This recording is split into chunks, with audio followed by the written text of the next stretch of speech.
Well, good evening and welcome to another episode of Fast Break. We have a lot on our plate today here. Ray Halbrook from live stream STL Media. Hope everybody's having a wonderful day.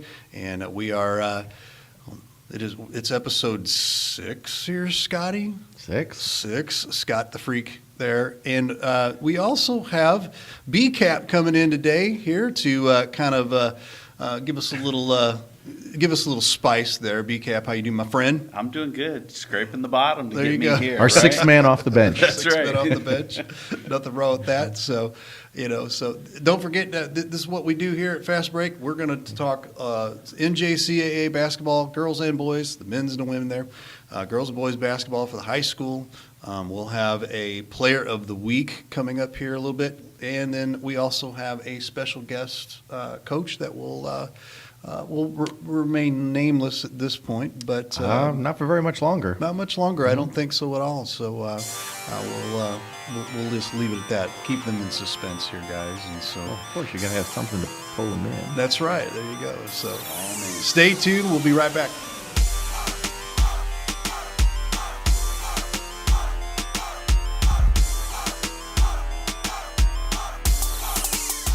Hi, this is Bill Rubel with APB Storage. APB Storage is a locally owned and operated family business that offers the best storage solutions in the Jefferson County area. Our electronic gate gives you 24-hour access to your storage unit, and our state-of-the-art security system provides peace of mind and security. All of the units provide an easy access drive-up doors to allow a stress-free way to your unit. Come see why people prefer the APB storage experience. Give us a call at 636-464-5629 or visit us online at apbstorage.com. Church is more than just an hour in a pew every Sunday. It's a community. It's where you can come as you are. It's a place where you can connect with God, learn from Scripture, and grow as you build relationships. It's a place where it's okay to be a work in progress. At Faith Community, you'll find an authentic group of people who are pursuing God and supporting one another along the way as we move from where we are to where God wants us to be. Wherever you're at on your journey, you are welcome here.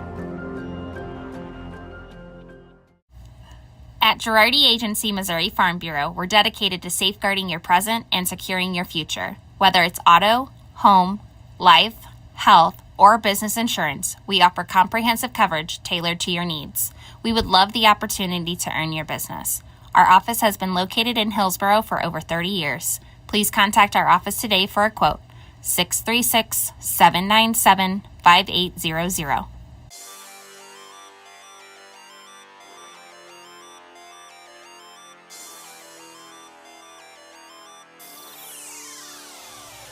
Let's take a look at the NJCAA ladies, and it looks a little bit like this. The 17-7 North Central Pirates have overtaken the lead here over the Jefferson Vikings, who are 15-7. Lady Vikings there are 15-7. The Metropolitan Wolves 8-14, and unfortunately our St. Louis Archers 0-27. Are they going to get that win? We hope sometime soon here. So, but as we bring things back here real quick, guys, we've got to see a couple of games here this past week, and especially on the Jefferson Vikings side, there's been a ton of just tons of improvement, and they're ranked 23rd in the nation right now. So they're looking at trying to.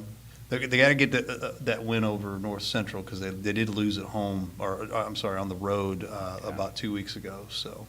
Yeah, but I mean, you're at the tough part of the schedule, and you're getting ready to go into the postseason. There's no bunnies at this point. I mean, everything you're going to have to go out and earn. Yeah, absolutely. Kaplinger has been at a couple of these games here, and what's been your thoughts on this? I mean, number one, to be ranked 23rd in the nation's a big deal. You talk about Coach Walker and just what he's able to do. And I want to give some credit to Jacayla Kirk coming in as the assistant there. I think what they were able to do last year in that deep run in the playoffs, and then build on that this year, I think speaks. She's got some just history with that, and her leadership from last year you can see is really translated. I think especially to Lauren Bennett, who was on the team last year, performed well in kind of a bench role, and now has taken over and really kind of become that double queen, if you will, on the floor. Yeah, she's definitely a threat, down in the post. But you kind of mentioned before we went on air a little bit. I mean, Coach Walker. I mean, obviously, the focus right now is finish the season, go to the postseason, kind of on a roll. But he's going to have to restock the cupboard. I mean, you're looking at a lot of upperclassmen that he's going to lose. Absolutely. So. Yeah, and that's going to be the big thing. I mean, you said it just moments ago. You get to the end of the season like this, and it's, every game counts for something, and so they're going to really have to kind of buckle down and work to continue this run and this build. And you're going to rely, obviously, on your sophomores, but anytime you start getting to the end of the season, you hope there's I don't want this to come off wrong, but there's a surprise player that steps their game up, and maybe one of these freshmen on the team can really do that and kind of put themselves in position to maybe become the player for next year by making a big going run. into next year. Absolutely. Yeah. Absolutely. Well, let's take a look at the men at this point, and we're looking at this: the 26-0 North Central, ranked number 1 in the nation, the legit, no doubt, team to beat. Absolutely. And you kind of say that, you go 26-0, and you just kind of let that sink in for a second. That's impressive. Yeah, 26-0 there. 13-14 for the St. Louis Community College Archers.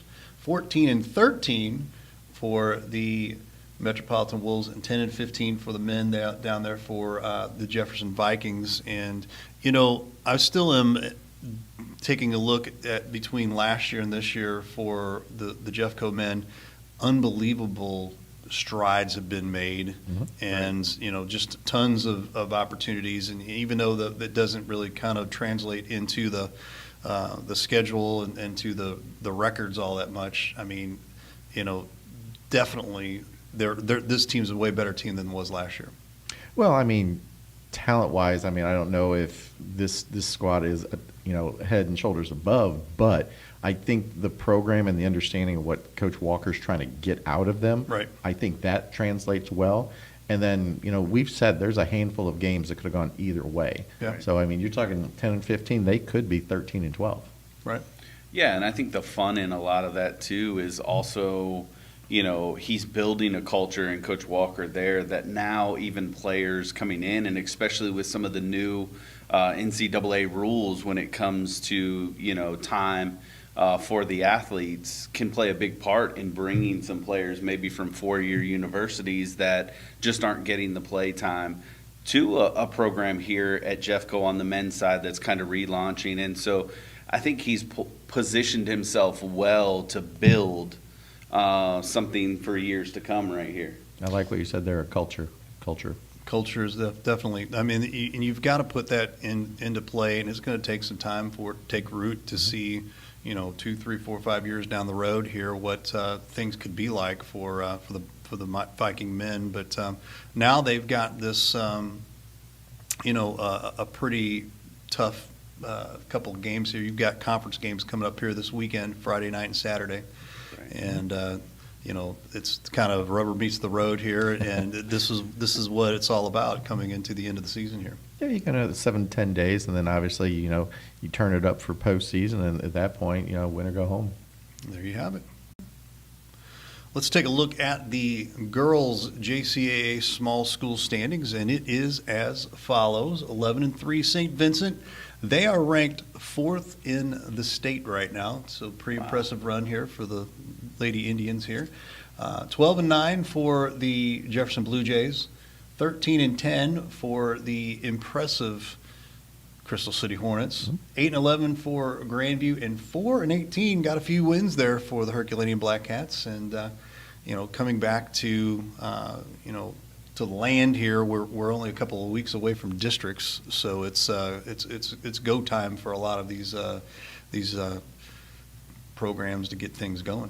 Yeah, most of these teams only have like 2 or 4 games left. So St. Vincent's, there's something on the internet. Did they have like a forfeit or something? Because there was a 16-0 game. I'm not quite sure. Because that's one of their losses in conference, so the Blue Jays could still catch them. Okay, so there's definitely a chance of So you're saying there's a chance. So you're saying there's a chance, exactly. That's exactly what I was saying there. So, Brian, your thoughts just on the JCAA ladies here on the small schools? I mean, for me, obviously, I haven't been able to see St. Vincent's up close, but what they're doing, at least through, the stat line and watching their record and things like that, is impressive, number one. But for me, a lot of it stands out as like with Crystal City, getting the opportunity to see them play here recently and kind of the, what they're building there, having a really good year, I think, in my opinion, for them. Yep. And anytime you get, again, to tournament play, you could sneak up on somebody in that realm, especially in the small schools. You talk about even, for the Herculaneum Black Cats, like I know the wins haven't been there, but the games have been fun to watch. And like Abby Smith on her end as a senior alongside of Jillian Jarvis, it seems like they've had a tough go this season. We all know the unfortunate story out of there with one of their teammates. And now it seems like they're kind of building some momentum together. And it doesn't mean that it always translates to wins, but, you get that clicking right before tournament time, and you can cause some serious chaos in the bracket. And the kind of shooter that Jillian Jarvis is, I mean, she could have one night where she just goes off and gets like 24, 25 points. Right, yeah. I don't think we've seen the best of Jillian Jarvis still. And hopefully she's able to flip that switch there for districts and to have a strong ending to her senior career. Absolutely. Yeah, and then the one game that kind of is still in the balance is Crystal City and Jefferson, and that'll decide the conference if there's co-champs. There you go. Excellent. Let's take a look at the boys here. 15-8 are the Jefferson Blue Jays. St. Vincent at 11-9. Grandview at 7-14. Scotty's Grandview Eagles. The Crystal City Hornets 4-19, and Herculaneum at 3-17. And coming into this week, there was a couple of key games. Herky played Grandview 2 weeks ago. They played Crystal this week and this past week, and both got losses. They were close losses. And it was kind of an unfortunate situation for them, but it caused Crystal and Grandview to kind of jump over the top of them. But right now I think everything points towards the Blue Jays kind of wrapping up the conference there. I believe they already have. Yeah. They're sitting at 4-0. Yeah, I think so. Although you will kind of look down, and the only, Grandview's 2-1 in conference, Herky's 0-4, Crystal's 1-3. So the Blue Jays 4-0, and then St. Vincent's 2-1. So I mean, that's a pretty good showing in conference. Right. Yeah. Your thoughts over here, Mr. BCAP? Yeah, I mean, for me, I think you said it too. I mean, the clear favorite, obviously, is the Blue Jays. You talk about Broadwater, what he's been able to do for them as a sophomore. This is a very young team, and to have this type of success, I mean, again, is something to really kind of pay attention to. But again, you said it, Scotty. I think really just the competitiveness within the conference itself really stands out, because outside of the 0-4, and those have even been in some close games for the Black Cats. It's 2-1, and so that to me just really speaks that this is a competitive conference, and I can't wait till we get to kind of that playoff run and really see, again, can someone step up? Can someone surprise someone? Because really, at the end of the day, you have an off game, You're done. yeah, you're out, and so it makes it tough. So maybe the silver lining in this for the Blue Jays, they did win the conference. Obviously they're kind of winding down their season. The game we were at in DeSoto, Cooper Frisk was out due to illness. So maybe that gives him a little bit of extra rest, and maybe he ramps up and maybe has a little extra spark. Yeah, they've had that flu bug or some sort of bug. It's been going around the through, area. and It seems like this entire year. yeah, Right. 6 weeks, 7 weeks into the year, but still. But the great part about that was you saw the depth when they played DeSoto the other night. We covered that game, and that was a pretty convincing win. But it was a situation where, hey, we didn't have Cooper Frisk, but we've got who we've got, and next man up, and they just Didn't keep miss a beat. continuously moving forward. Gotta love it. Let's turn it over to the large school girls here, and that looks like this: 18-2 on the season for the Hillsboro Lady Hawks, 18-4 for the Lady Tigers there at Festus, 11-8 the Windsor Owls, 10-12 the DeSoto Dragons, and 5-7 according to what we have as far as the stats and records for the Perryville Pirates. And, it's still a toss-up here. I mean, Hillsboro's got to go through the gauntlet, it seems like, here the next couple of weeks here. Got to go through the gauntlet and Mother Nature. Yeah, exactly. Right. So, yeah, obviously, looking at this, you see those two top teams with 18 wins. That's a lot. Yeah. And then, I kind of wondered about this. Hillsboro's got basically like another week and a half left in their season. Mhm. They've still got 2 with Perryville, 2 with Windsor, and then I think they got like Borgia or something the very last Yep. game. And with Mother Nature throwing in ice and snow or whatever this week, Right. what are they going to do, double headers? Don't think they can play two.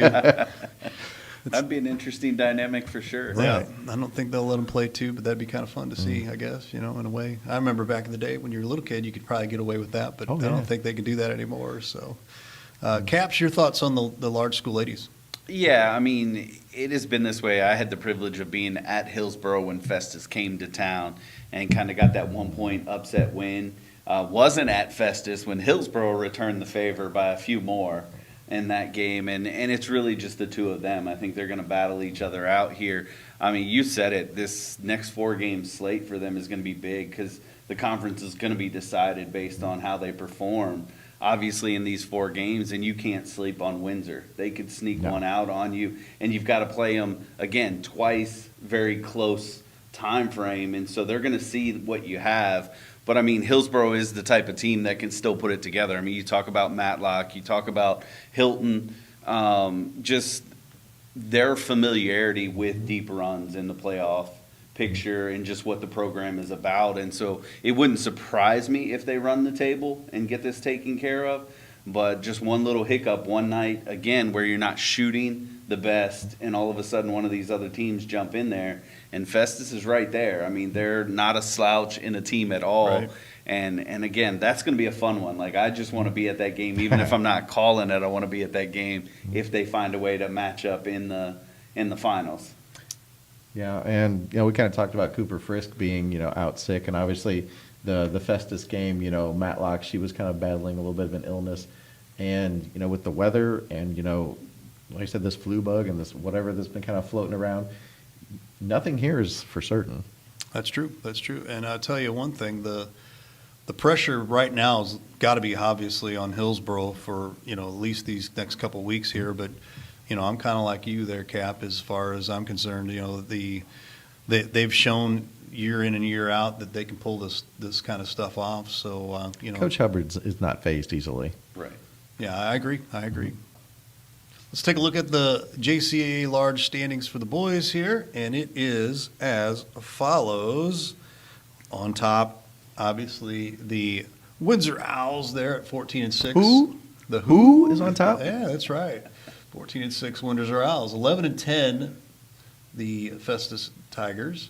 10-9, the Hillsboro Hawks. 6-6, Perryville, and 4-15, DeSoto.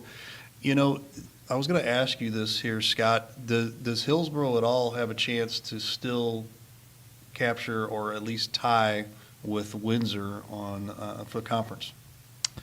On the boys' side, Windsor and Hillsboro I show is 5-1 each in the Okay. conference, and they each have 3 games left. Okay.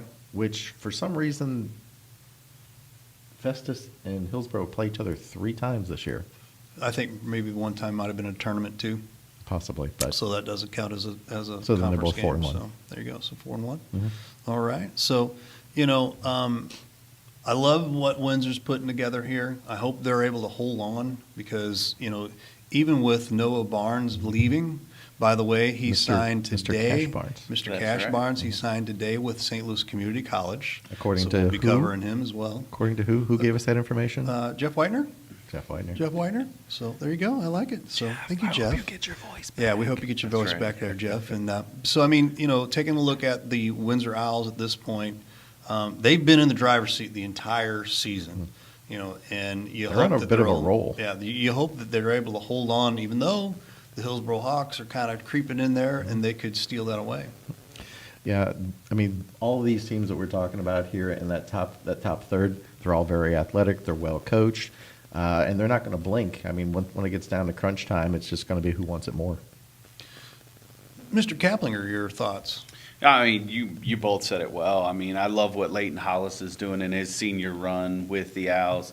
Really kind of becoming that leader, and it's not necessarily just with the points every night. He's got a good cast around him, but he's really kind of matured in that way and taking on the responsibility of like, I want to go out of here with something, a run of some sort, and he's done that. I mean, you talk about it 7-10 or 7-3 in their last 10. If you like that sort of thing. Right, Yeah. right. I mean, so they're playing their best ball right now. They've already gotten both Hillsborough and Festus. They bested them early in the season. Now, they still got Hillsborough coming up again. And so that'll be a big, that'll be the game that you want to watch to see where like the mentality is for both teams, because Hillsborough is known, especially on the boys' side, to just find a way to get hot at the end of the season and Yep. really kind of go on these runs. And so you're almost just kind of sitting back going, okay, when are they going to turn it on here towards the end of the season? But maybe the Owls can be that buzzsaw that kind of knocks them off this year. Yeah, never know. And with their program, what's so much fun to watch is a lot of these programs, kind of like heavy in the half court set, but they don't really care the style. I mean, they can match up with you. Right. Absolutely.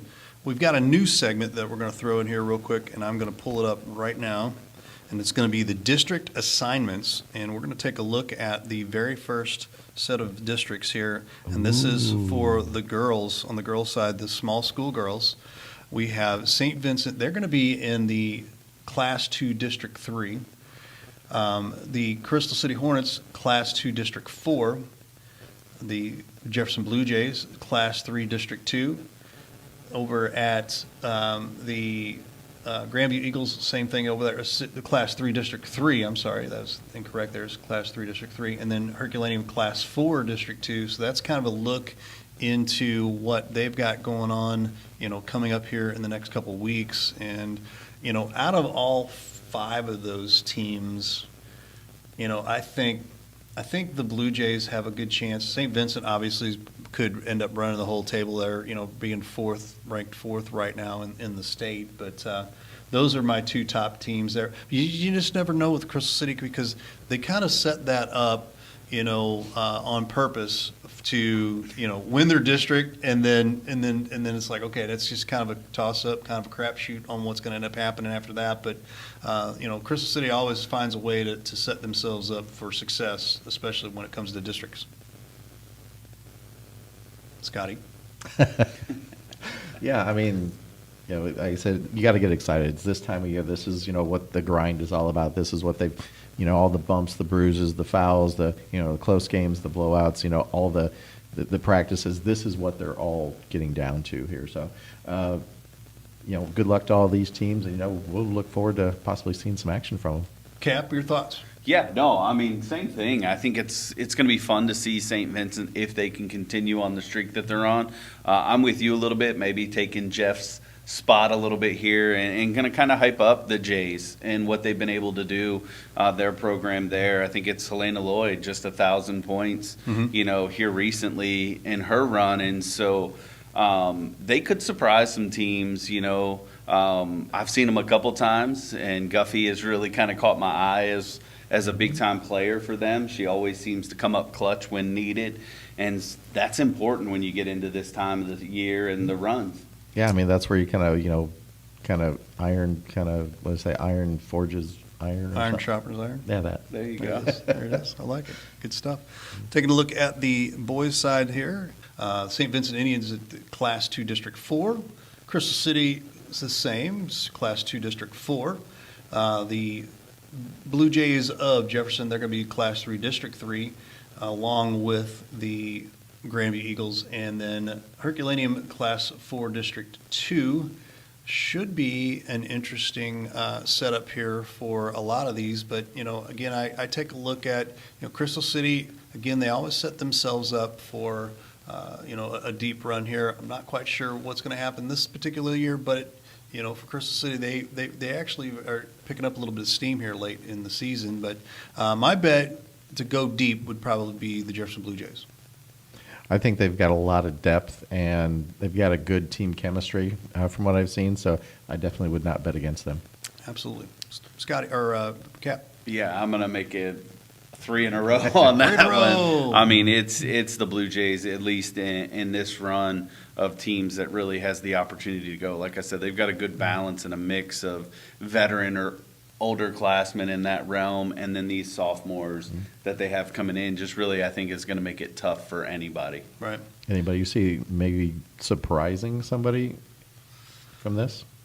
I mean, surprising. I mean, I'm just going to kind of pick on the one on the end, the Herculaneum Black Hats. They did have a big win here within the last couple of weeks. They're in a pretty tough division. I'll say that as our. But I district. mean, Pretty on a tough. given night, I mean, Yeah. if they can kind of pull one of those efforts together, Coach Hey, you never Jarvis, know. you never know. You never know. You never know. They're down, I believe, if I remember right, I think they're playing in St. Jen. So, St. Jen's a part of that, and there's Cape, or not. Hopefully Cape, they but- get back before the snow hits. Yeah, that's true. St. Jen's in that, but Park Hills Central, they're always a tough one there in that particular district. So take a look over here at the large school girls, and it looks just like this. The DeSoto Dragons are Class 5 District 1, same thing as the Festus Tigers, same thing as the Hillsboro Hawks. The Windsor Owls, they're in a tough one too. They're in Class 5 District 2. They're going to be up towards the city a little bit more. They're in the St. Louis area. I believe the Class 5 District 1 with DeSoto, Festus, and Hillsboro has, they're going to be down, I believe, at Cape Central, if I remember right. And so that's always a tough one there. And then all the way down the other end, that Class 4 District 2, so Perryville, they are able to jump down, and they're playing in that same district as Herculaneum. So Okay. Perryville kind of in that half, they're kind of halfway between being competitive again, and being able to, work with the big boys and play with the larger schools. But, sometimes you have those seasons. And what is there a week in between the end of the season and when these start up? No, basically what they start up the small schools a week ahead of the large schools, and that way they can kind of stagger it and not have to have, tons of districts going on all at once. Okay. So they kind of stagger that on purpose. And it works out. It really does there. So, Cap, your thoughts here on the large school girls? Yeah, I mean, for me, I just, like I said, I want to see a Festus Hillsboro matchup one more Do it. time. That's selfish nature. I get it. Well, but it's there a has good to be a grudge basketball match because game. it's 1-1 right now. Right. Right now right. it is. Yeah, absolutely. Jumping over to the large schools here, it looks just like this. Class 5 District 1 for DeSoto. Same thing for Festus. Same thing for Hillsboro. Class 5 District 2 for the Windsor Owls, and Class 4 District 1 there for the Lady Pirates. I'm sorry, that's the boys. So the boys there. And, again, that could be a toss-up there between any of those first three that could come out of there. Festus, Hillsboro could end up being together again.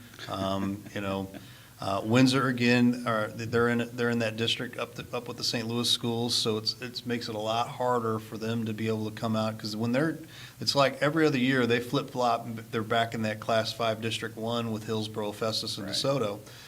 This year would have been the year to be there, I think. If you're Windsor, but taking a look, at what they've got ahead of them, it's going to be a tough sledding. Any chance that any of these first three match up in the first round? Possibly, it's a possibility. You could have a Hillsboro or a Festus playing DeSoto right off the bat, because it just depends on where they get seated, because they actually have seating meetings and stuff like that. So everything kind of comes down to the coaches and the ADs, trying to seat it fairly and whatnot. So, but should be fun. Should be a lot of fun, and we're looking forward to it. We're hoping to have Jeff Whitener back maybe next week for the next show to kind of go a little bit more in depth and be able to kind of break down these district assignments a little bit more.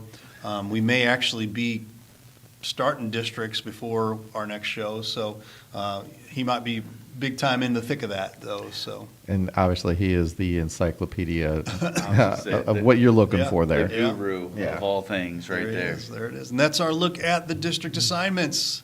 We'll be back with another episode or another segment here, and I think Scotty has a new Hoops Whisperer with us. So stay tuned. Stay tuned.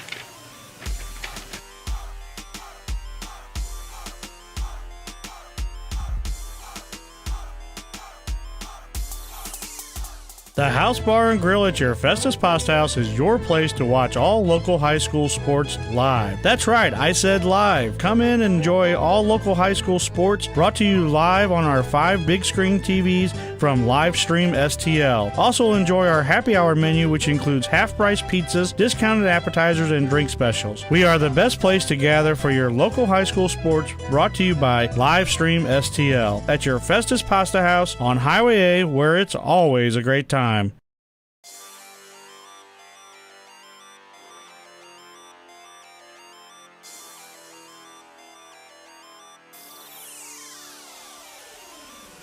Well, it is time now for the Pasta House Player of the Week, and our fast break player of the week this week is Helena Lloyd from the Jefferson Blue Jays.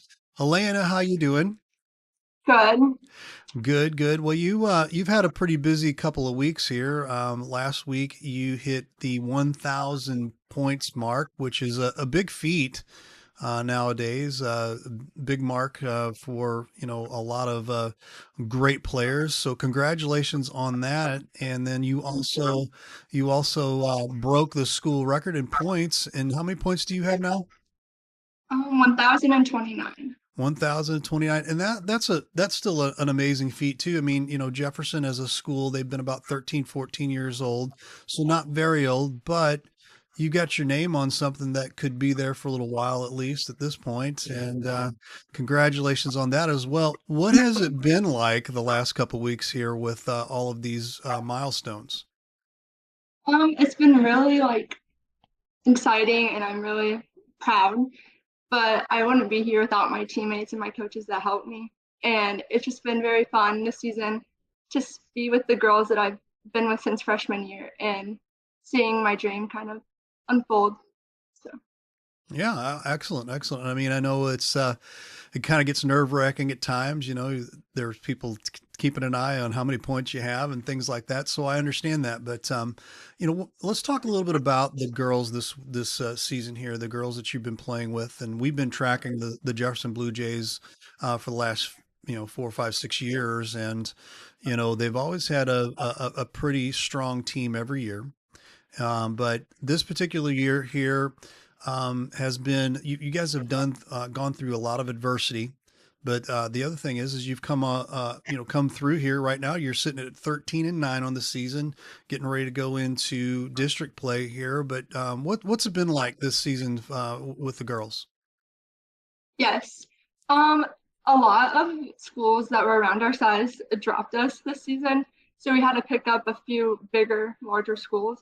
And it's been a challenge, but it also has been really fun to have even a tough loss, but it's been close. We pulled our ground with those big schools, and it's just fun to be able to take on a challenge with those girls, because it's not always easy, but it's fun to have it flourish. Yeah, absolutely. And we're good friends with Stevie Hollinghausen over there, your coach. Coach, I know she's had a lot of ups and downs this season, but what's it been like playing for her? She's the best. She's really funny, and she always is down to have a good time, but she can get strict sometimes, but it's not normally her. She's always fun, and she just likes to have a good time, but everyone loves to win, and she just cares a lot about us and is a very understanding coach. Absolutely, absolutely. So I wanted to ask you, I know you're a junior here. Has there been very many, colleges taking a look at you at this point? I've had a few reach out to me and Coach Hollinghausen, but I haven't really done anything to put myself really out there. But it's fun to see people that are interested in me without even doing anything really on my part besides just showing up and playing. Exactly, exactly. And I would assume maybe this summer might be a good time to maybe evaluate and say, hey, what am I going to do? Is my plan to go to college? What is my plans at this point? But any thoughts on that yet? My sister actually plays college volleyball, and it's really fun to see all the things that she does. So it's definitely a thought in my head. I just am very undecisive right now. That's okay. That's okay. A lot of kids fall in that category with you at this particular time in high school.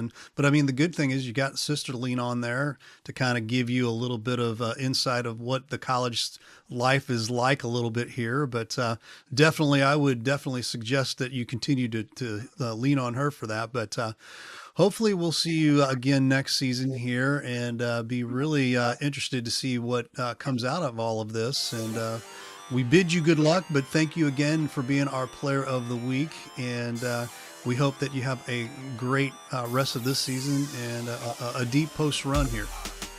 Thank you. That's Helena Lloyd from the Jefferson Blue Jays.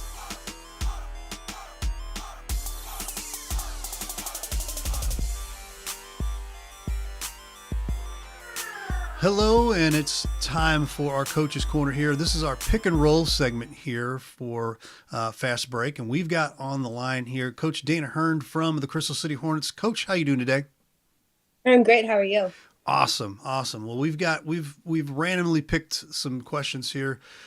Scott the Freak Lotta is the question guy, so he's always good at giving us real good questions here to kind of dig into and find a little bit more about Dana Hearn here. So, are you ready?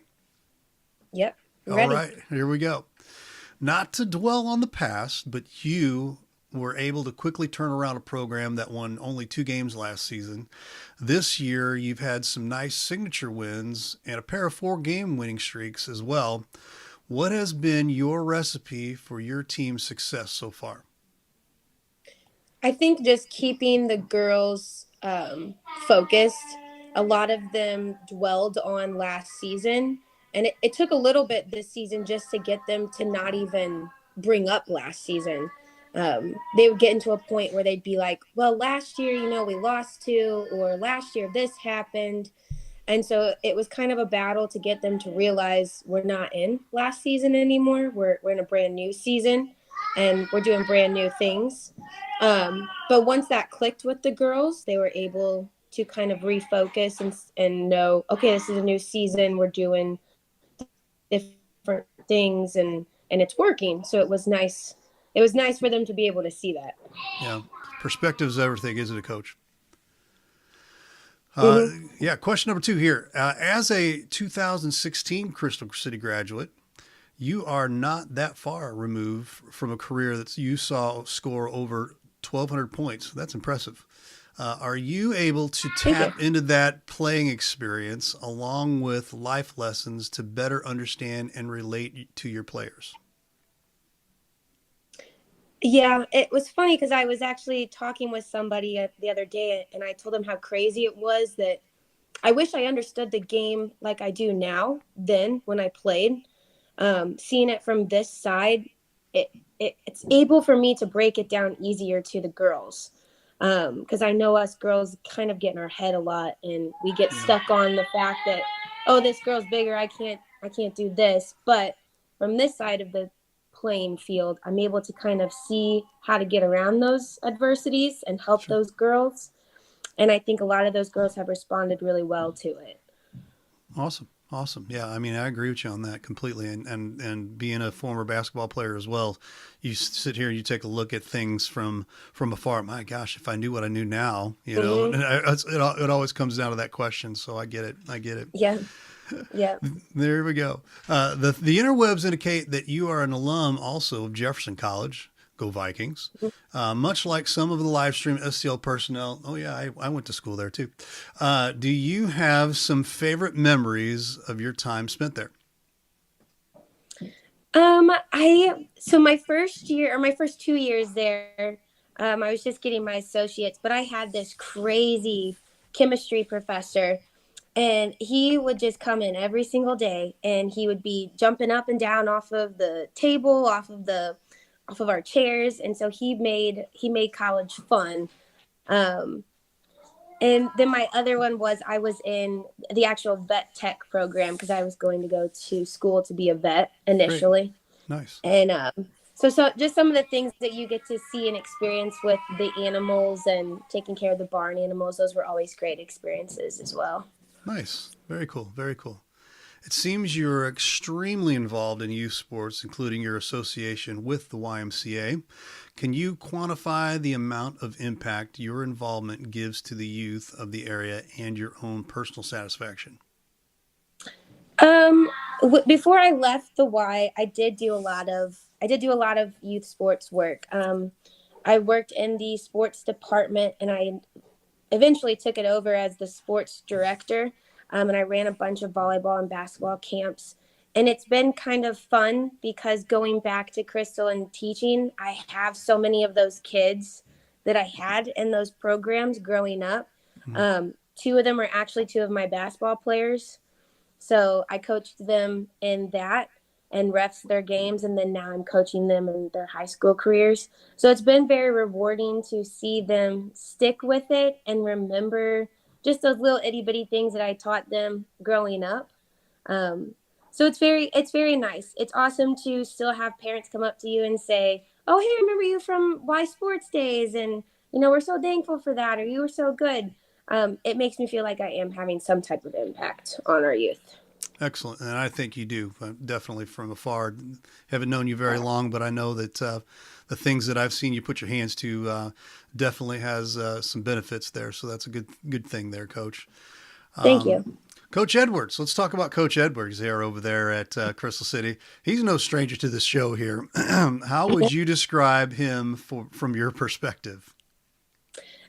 It's funny. I have actually known Coach Edwards for a very long time. He coached my husband in youth sports when he was real little, all the way up until high school years. And Coach Edwards' son is still one of my husband's very good friends. So we've known each other a very long time. He's a very interesting character, but I truly appreciate Coach Edwards and everything that he's done for Crystal City. I think he's been a great impact on our small school. He's not afraid to get in there and tell you how it is or how it should be done. Right. And I appreciate that. And he is going to be so severely missed next year when he's not around. Yeah, he's got more energy than all of us put together, I think, sometimes. Just full of energy guy. So love Coach Terry Edwards over there. Last question, and we're going to let you go here, Dana. Finally, Livestream STL is all about family and community experience to showcase young athletes from around the area. How much has your family and support system benefited you in this journey to becoming a coach? They have supported me tremendously. My husband has always got my back with anything that I want to do sports wise. He may not like how much I'm gone, but he's always got my back on that. My parents are always taking care of my little 3-year-old whenever need be. So it's very nice to know that I've got people surrounding me that'll help watch him as well. So I don't have to worry about that. My team and the school district as well love whenever he comes to the games or just comes to practice. They always make him feel included. Sure. So it's nice to feel like this small community kind of has my back and helps me out in those times of family as well. Absolutely. Well, Dana, I know you got to tend to the 3-year-old there in the background. She wants to get on the microphone too. So he wants to get on the microphone too and have a little thing to say. I'm sure we'll definitely get him down the road here. But appreciate your time and good luck the rest of the season and good luck to you on the rest of your career here. Thank you. Thank you so much. That's Coach Dana Hearn from the Crystal City Hornets.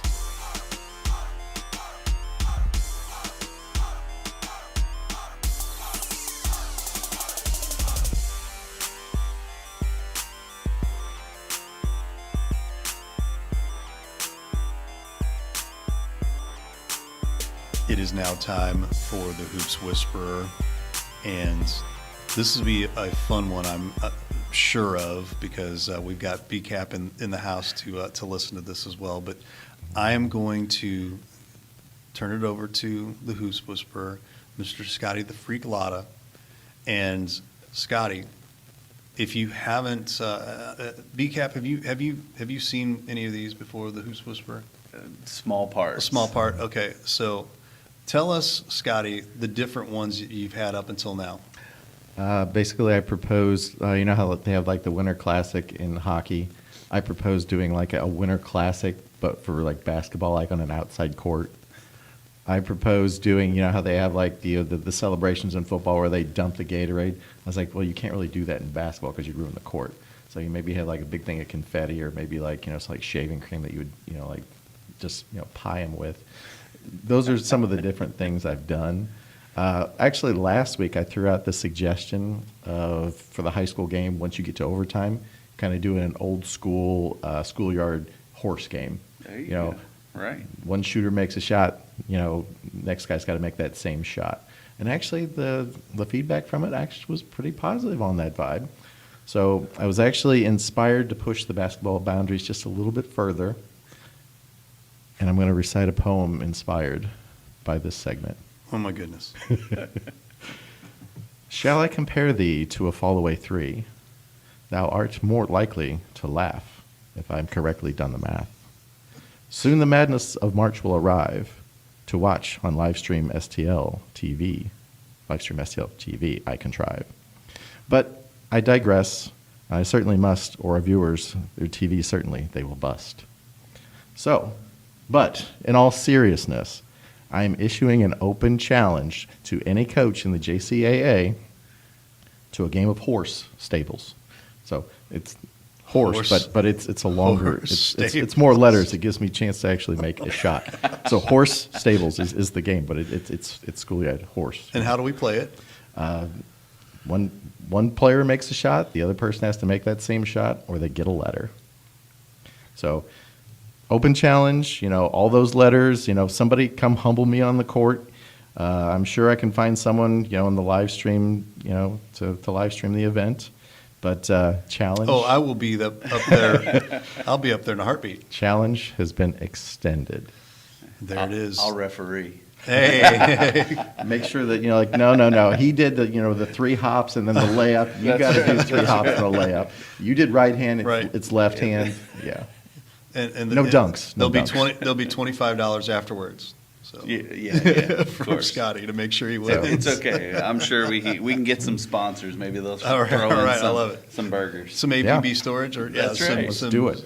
Make it a big event. Yeah, okay, Pasta House. Come on, we'll do it. We'll do it out Pasta House's parking lot, right? There you go. I'd prefer it be indoors, but oh, okay. Hey, you wanted to do the Winter Classic outside, you know, so. Yeah, but I also want to have a chance to actually make a shot. Get all the coaches in. That's right. I opened it up to any of the coaches. All in there. Bragging rights on the line. Mm-hmm. There it is, folks. There you have it. It's the Hoops Whisperer. Scotty, you never cease to amaze me, my friend. Until next time. Until next time, it is the Hoops Whisperer. I'll be on your side forevermore. That's what forever. See, you should have been recording all of that. I am. Oh my God. Folks, we're wrapping things up. That's like blackmail. That's blackmail material. Blackmail material on all of us there. So thanks for being with us here on Fast Break, and we hope to have another episode here in the next week or 2 weeks. Scott, get back to the drawing board here, and we'll make sure that we bring in episode all the 6. elves mad at work. We'll get something. There you go. I love it. I love it. Caps, love having you here again, and always fun. Always. I'm surprised. Scotty keeps impressing me. Every team is only as strong as their bench. That's right. There you go. And he's our sixth man for a reason. We have a deep bench. There's no doubt about that. So there you go. So thanks for watching Fast Break. Don't forget to check out all of our games on livestream STL.tv and on the livestream STL app for Roku, for Scott Latta, the Freak, for B-Cap, Brian Cappinger, Ray Halbrook at livestream STL here. Thanks for watching Fast Break. This episode is brought to you by Livestream STL. Livestream STL covers Jefferson County and the South St. Louis area. For sponsorship opportunities for any of these events, call 314-852-4398. Sponsorships can be for a single game, complete season, or a custom package. Help spotlight the young athletes of our area and score a layup for your business with new potential customers.